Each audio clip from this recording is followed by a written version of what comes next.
There has been criticism of the sexual violence in the books and perhaps more so in the show, and they're different.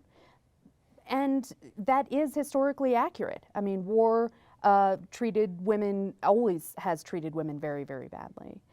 But Yes, rape has taken place in virtually every war that ever happened, and not just in ancient times. Although in medieval times it was so endemic, it was almost accepted as that was part of what happened in war. And if your town was taken, then the other army would rape all your women, and it continues to this day. I mean, the rape camps in Bosnia a few years ago, the stuff that happened in World War II. I mean, it's there. It's always there. You can't leave it out. so it is historically accurate, but you've also taken advantage of the possibilities of fantasy by creating female characters who couldn't have existed and who warriors, manipulative priestesses, the queen with dragons. Well, the dragons certainly did not exist.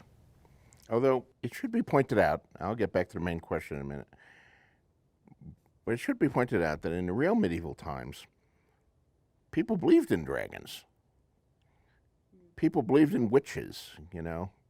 So, like, we include a witch, like Melisandre in my book called The Red Witch, and she's a fantasy element because we didn't have that in the real world.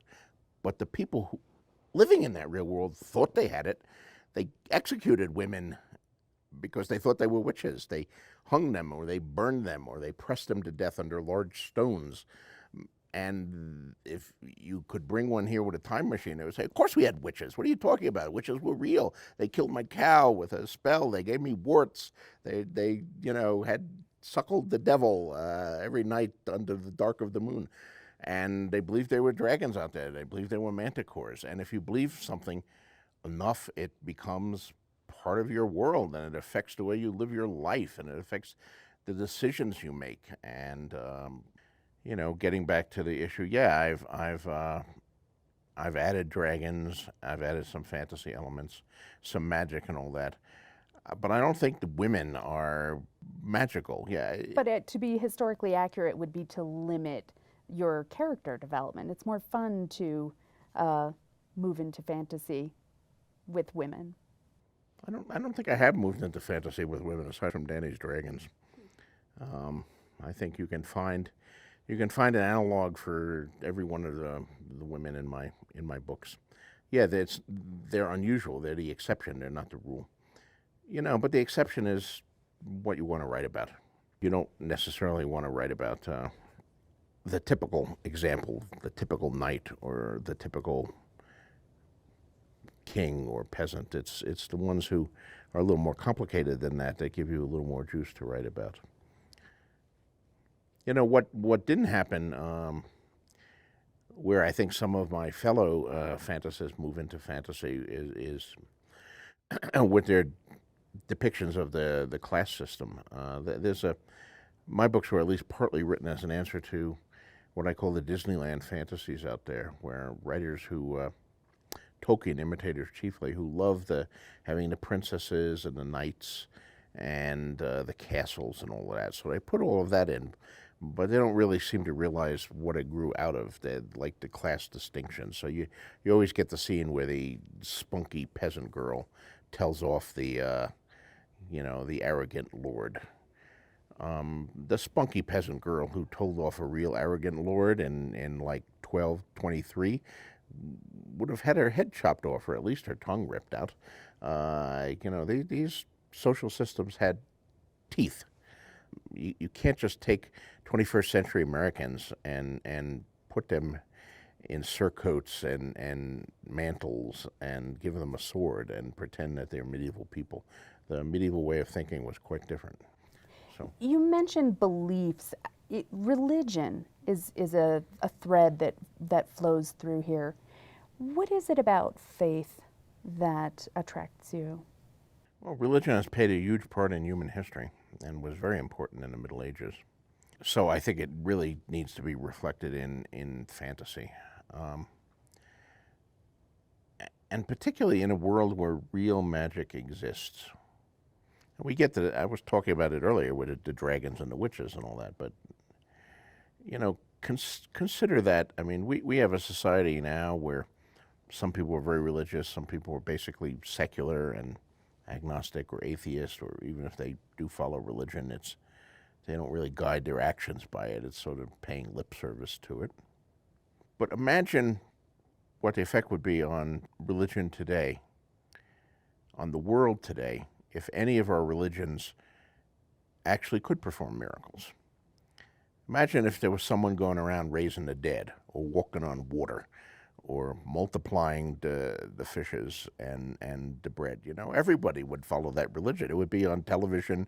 You would be interviewing them and not me, you know, and we wouldn't have any hunger anymore because we had all the bread and fish we want. And, you know, it would change things. Well, the fantasy, many fantasies out there have real magic. And they have real magic, in some of them, a lot of powerful magic. And then you wonder why they have multiple religions then, because if people can actually do this kind of stuff, I think everybody would follow them. Now, in my world, the religion is there, but it's more like the real world. People believe, people think that certain things are happening, but the gods don't actually turn up, and the miracles are unreliable, and we don't quite know how everything works. We think there may be agencies, supernatural agencies at work, but meanwhile there are various contesting religions with their belief systems and their pantheons that are struggling for supremacy. You've lived here in Santa Fe since 1979. Right. But have things changed for you recently as the profile of the show and the books has raised and your face is in magazines? Actually, yes, things have changed a lot for me in probably in the last 4 or 5 years. I mean, I've always been a successful writer. I've had a excellent career since I sold my first story in '71. I won awards early on. I was able to support myself as a full-time writer since 1979. I made pretty good money with these books. I started hitting the bestseller lists with Clash of Kings. The second one was the first book of mine to hit the bestseller list. Since then, each one has done better. So I've always been a successful writer. But what the show has done is made me a celebrity writer. And that's different. I had not anticipated that. And yes, I have now reached a point where I am recognized everywhere I go. I can't go through an airport without stopping for 5 photographs and signing people's napkins, and you know, occasionally one of them actually has the books. In restaurants, in going to the movies, anywhere, I'm known. I don't know. Now there's good things. People come up to me, are very nice. They're great. You know, but sometimes it gets a little tiring just because there's so many of them. I just keep telling myself it won't be forever. This is my 15 minutes of fame, right? And you know, 5 years from now there'll be some other show on television, and Game of Thrones will be thought of, hopefully fondly, as like NYPD Blue or Hill Street Blues, or you know, one of the great shows in television history. But it won't be on, and there'll be some new hot thing that everybody will be all excited about, and I can sort of go back to being just a writer and not a celebrity. You create so many characters. We have a hard time keeping track of them sometimes.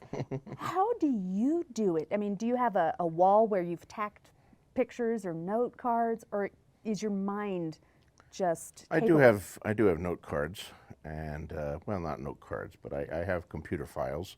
I have genealogies and charts and things like that, and I have some pieces of paper on which I've scrolled a few things, but less than you would think. Most of it is my mind. I often say that it's probably some strange sort of mental illness or something that I'm using the synapses in my brain that most people use for remembering real people, to remember all these characters. It's like I meet real people and I forget their names 2 minutes after I meet them. It's in one ear and out the other. You know, I wish everybody went through life with name tags all the time. I would probably be much better. My mind is a sieve as far as remembering real people. But I can remember these characters that I introduced for one scene 10 years ago in book 2 or something like that, and you know, who they are and what they look like, and that's stuck in my brain. So that surely is a sign that I'm deranged, but hopefully it's a good sort of derangement that allows me to write these books.